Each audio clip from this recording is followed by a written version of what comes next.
Hey everybody, welcome back to my channel, and I hope you're having a fantastic week learning languages. I know I am, and by the way, just want to clear some things up. Last week I had 2 videos where there was no coffee, and I was very ashamed, but it caused quite a ruckus in the comments. So, although it is actually after 4 p.m. right now, on Sunday when I'm filming this, I can't let you down. So I have a cup of coffee here, I'm gonna have a nice sip, and I'm just gonna say cheers to an awesome new week of learning languages. Super worth it, even at this time of the day. And by the way, this video is sponsored by the kind folks over at Skillshare. More on that later in the video. Okay, so today I want to talk about this very interesting topic that has come up a lot over the years, which is this idea of what is the fastest or best method for either learning languages in general, or even for something very specific, like what's the best method for reading in a language, or what's the best method for using podcasts, or anything like this. And I have spoken about this a couple of years ago, but a lot of really interesting examples have come up in recent times with some content that I've made. And so I thought it's a really good idea to discuss this, what I would call myth. It's a myth, in my opinion, right? Because it's not to say that all language learning methods are equal, they're all the same. That's not what I'm saying. But I think that a lot of people seem to be missing the incredibly subjective nature of what it means to be the best language learning method for doing one thing or another, and also things that on the surface may well seem or be somewhat objectively, more efficient, more effective, faster, right? They are very often not necessarily the fastest thing in the long run, right? And so I want to give some examples today of a lot of things that I personally like to do that many people do find, okay, that's too slow, or like, I like this, but it takes too long. Or maybe they just think objectively that's not the most efficient thing. But the thing is, they're things that I love to do. They're things that work really well for me. And so it's like anything in life, very often going a little slower in the beginning can often lead to finishing in a more efficient and fun way. And I want to emphasize fun, because at the end of the day, a lot of people that are watching my content, yes, some people do have a specific goal and maybe a time-based need, and that certainly exists. But I think if at all possible, at all times, we should also try to optimize for enjoying the process. And so that's a whole bunch of awesome stuff we're going to talk about in this video. Okay, so let's start with a very recent example where I actually started a series documenting my own personal journey into understanding authentic native level podcasts in Mandarin Chinese, where basically I'm starting at what I would consider step 1 on that particular journey, where I'm now an intermediate learner of Mandarin Chinese. I can, do certain things, but when it comes to understanding podcasts, and in particular authentic sort of stuff, I really struggle. I can barely follow at all. And so I'm documenting the journey where hopefully by the end of it, I'll be able to understand almost any piece of content to some degree, and I look forward to documenting that. And it's certainly not going to be a 1 or 2 week thing. It's going to take quite some time. And so the way that I've started my journey is I have sort of a pretty, simple intermediate level podcast, and I decided to try and transcribe it. Now, there are various reasons for this. One reason is that there simply was no transcript available, and I was struggling to understand it just listening sort of for pleasure. And so I really love the activity of transcription. And so I decided to do that, and I showed that in the episode. And this is a sort of method or a style of learning that I do quite a lot, right? I tend to be quite detail oriented. I tend to do things that people consider perhaps more intensive. And so I do often get reactions where people actually really like the substance of the method, but people often fixate on that, it seems too slow, right?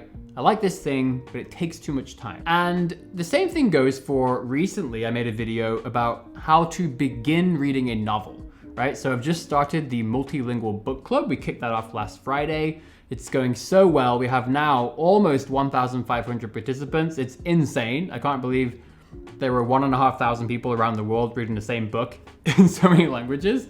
And so I made a video giving some advice on what for me has been a real life changer, specifically when it comes to reading novels in foreign languages, which is a thing I love to do in my life. And the basic approach was that even if you're someone who likes extensive reading, right? Maybe you prefer to not look up words, to not use a dictionary, all these things, right? Regardless of how you want to approach reading the entire thing, what I've found is that when you're struggling, right? When you're not able to confidently comprehend things right from the start, I have found that either way, if you really, really, really put time and effort into that first chapter, or maybe the first couple of chapters, right? However long it takes to truly establish the story, the narrative, the sort of surroundings, the scene, the context, right? I have found that that profoundly and hugely boosts your comprehension and your confidence as you approach the entire rest of the book, however you choose to do so. So I shared that piece of advice. And once again, you know, a lot of people do find that that sounds too slow, you know, that is not efficient or things like this, right? And so again, I've found that over the years, there is that sort of perception about a lot of things. And so I find it really, really interesting just because, again, the thing is that yes, a lot of things that I do, they may not be the most effective or most, the fastest sort of thing, even if we could agree on that objectively, right? But it doesn't matter because the thing is that I enjoy these things so much. And that's one thing you get, like whatever you're doing, if you have lots of experience doing something and you're sharing that online, right? You've probably found things that work for you, things that you enjoy and that are effective for you. And so while I do try to present lots of different methods, lots of perspectives on this channel, because I do know that not everything that I do will work for everybody, when I document my own learning, I do the things that work for me, right? And so because I love these activities so much, in the long term, they end up being just as effective and just as fast as other stuff that other people do.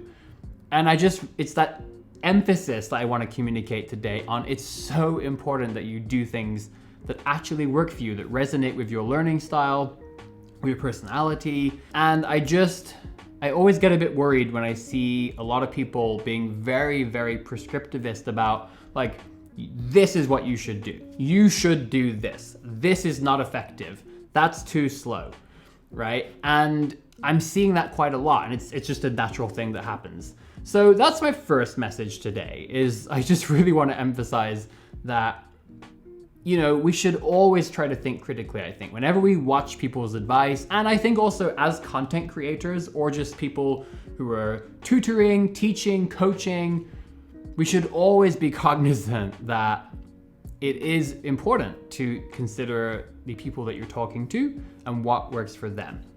Now, the second message that I want to give, which is of course related, is, like I said, it's this idea that whatever looks fast and feels fast up front on the surface must be the fastest thing. And I think it's been pretty obvious, it's pretty obvious in many areas of life, that's not always the case, right? Very often, taking a bit of extra time up front on something can lead to huge dividends later on and can often result in a faster, more efficient, more effective, and in this case, more fun outcome, right? It's the classic, you know, story of the tortoise and the hare, right? And so the book example is a very good one, right? Yeah, I do take quite a long time on that first chapter when I read a novel. I do take a long time actually. And first of all, I enjoy it. It's so much fun. I love drawing out my little character map and trying to figure out all the context. It's like being a detective, you know, peeling back all the layers of this story. But again, doing that up front, for me personally, it makes me so much faster for the entire rest of the book. And so the idea that because I go slowly in that first chapter means that my method is just objectively slower than everything else, like that's, for me, that misses the point. And so that's important. And it goes for a lot of things, right? So I work as a software engineer, and I've been on a lot of teams where we have a lot of people. And very often in these companies, there is this enormous pressure to go fast, right? And what I find oftentimes in meetings and projects is that everybody's pushing for whatever feels the fastest right now. You know, what gets things moving as fast as humanly possible. And I always get this feeling in the bottom of my stomach, you know, where I can tell this is going to lead to problems. You know, this is going to end up being a lot slower in the long run because we're going to have so many things that we have to fix later. And it almost always happens, you know, and it's just, again, a very similar idea that I'll go back to my first point. Yes, there are certain methods that might be more effective than others and vice versa, but we can't discount the importance of who is the one that's learning and what do they like, what do they enjoy, what's their experience. I think we have to be mindful of that as we give advice, but also as we receive advice from others. And second of all, just because something seems faster on the surface, and certainly at the beginning of a process, that does not mean that it is gonna be the fastest thing overall when we think about what is our end goal. And so I will continue to try to give as many different viewpoints as I can on my channel. I'll continue to always try to discuss lots of different methods. But as you see me document my own journey into things like learning to read, to understand podcasts, or reading this novel we're reading in the book club, just always be aware that I'm okay if something is not the fastest thing, because I enjoy it and that's what's most important for me. This video is sponsored by the kind folks over at Skillshare. Now, Skillshare is a platform where you can take classes on anything from art and design to productivity, business, creative writing, and so much more.